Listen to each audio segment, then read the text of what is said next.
बदतमीज बहू। सभ्यता से भरपूर शास्त्री परिवार की इकलौती बेटी मोहिनी को बचपन में ही पढ़ाई के लिए विदेश भेज देते हैं, जहां से वो सालों बाद ग्रेजुएशन पूरी करके इंडिया वापस आती है, जो अब संस्कार, सभ्यता, संस्कृति जैसी चीजों से कोसों दूर होती है।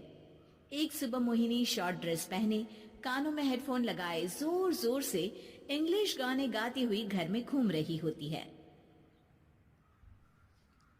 सुबह सुबह भगवान का नाम लेते हैं, राक्षसों की तरह चिल्लाते नहीं। पॉप्स, आपको अच्छे गाने की बिल्कुल समझ नहीं है, so take a chill pill. अरे मोहिनी, पापा से ऐसे बात करते हैं क्या? सारी तमीज भूल गई हो? ओह मॉम प्लीज, इतनी बड़ी भी कोई बात नहीं हुई, सो डोंट ओवर रिएक्ट। ऐसे ही दिन बीतते हैं जिसमें मोहिनी के तौर तरीके, रहने और बात करने का ढंग उसकी मम्मी पापा को परेशान करने लगता है।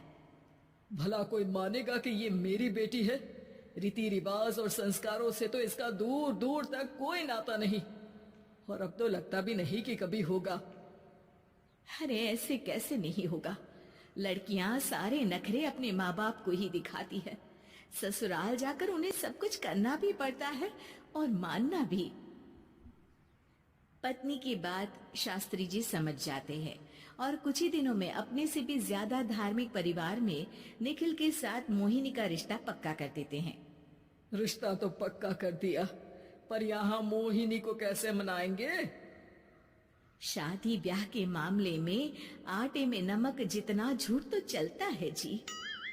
इसी तरह एक के बाद एक तिकड़म लगाते हुए दोनों मिलकर मोहिनी को शादी के लिए तैयार कर लेते हैं और मोहिनी निखिल की शादी हो जाती है, जिसके अगले दिन से ही मोहिनी दोबारा अपने पूरे अवतार में शॉर्ट ड्रेस पहनकर घर में घूमने लगती है। बहू को ऐसे देख सास की आंखें फटी की फटी रह जाती हैं। अरे ये क्या बेशर्मी है, हमारे घर की लड़कियां जींस तक नहीं पहनती और तुम बहू होकर इतने छोटे कपड़े पहनकर पूरे घर में घूम रही हो। सीरियसली मॉम, प्लीज आप अपनी इस 80 के दशक वाली सोच में मुझे इंक्लूड मत करो। हाय तौबा, एक तो बेशर्मी दिखाती है, ऊपर से सास के साथ जुबान भी लड़ाती है। अरे जल्दी कपड़े बदल कर आ, घर की पहली आरती तुम्हें ही करनी है। इतनी देर में निखिल भी वहां आ जाता है। माँ पापा आने वाले हैं, पूजा का सारा सामान तैयार है ना? ये पूजा हमेशा मेरे बॉयफ्रेंड्स के पीछे पड़ी रहती थी और अब हस्बैंड के पीछे भी आ गई। मोहिनी की बातें सुन सास तो अपना सिर पकड़ लेती है, लेकिन निखिल किसी न किसी तरह उसे पूजा के लिए कन्विंस करके कपड़े चेंज करने के लिए भेज देता है, जिस पर पूजा खत्म होने के बाद वो एक बार फिर अपनी शॉर्ट ड्रेस में आ जाती है। बहू, ये क्या तरीका है? संस्कार नाम की कोई चीज है या नहीं? नहीं ससुर जी, संस्कार मेरा दूसरा बॉयफ्रेंड था, अब तो मेरा उससे कोई कांटेक्ट नहीं है।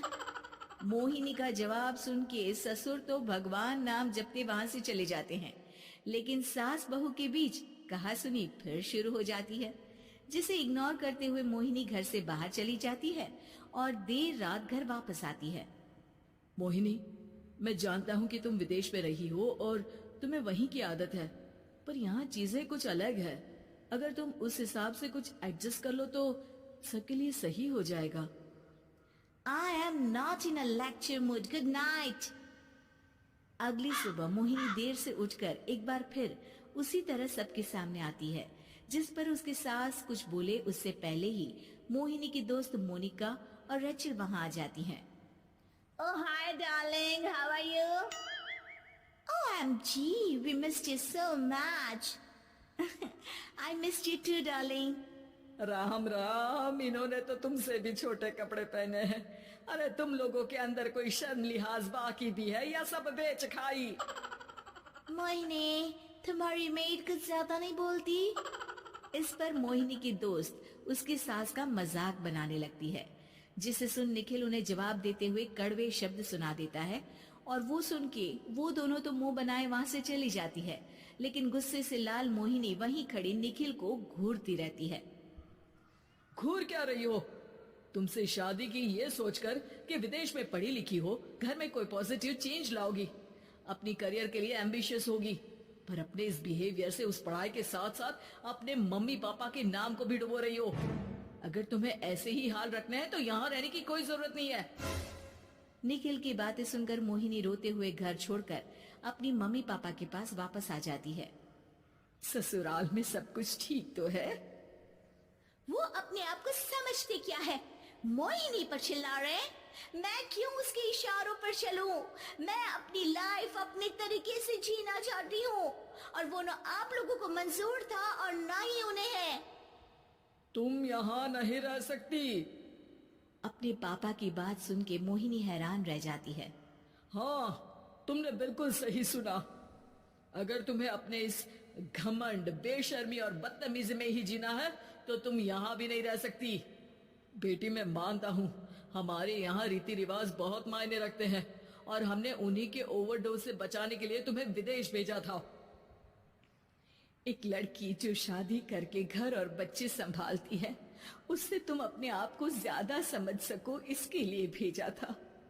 तुम उससे ज्यादा समझो और बनो, पर तुम तो किसी दूसरी ही ट्रेन में चढ़ गई बेटा।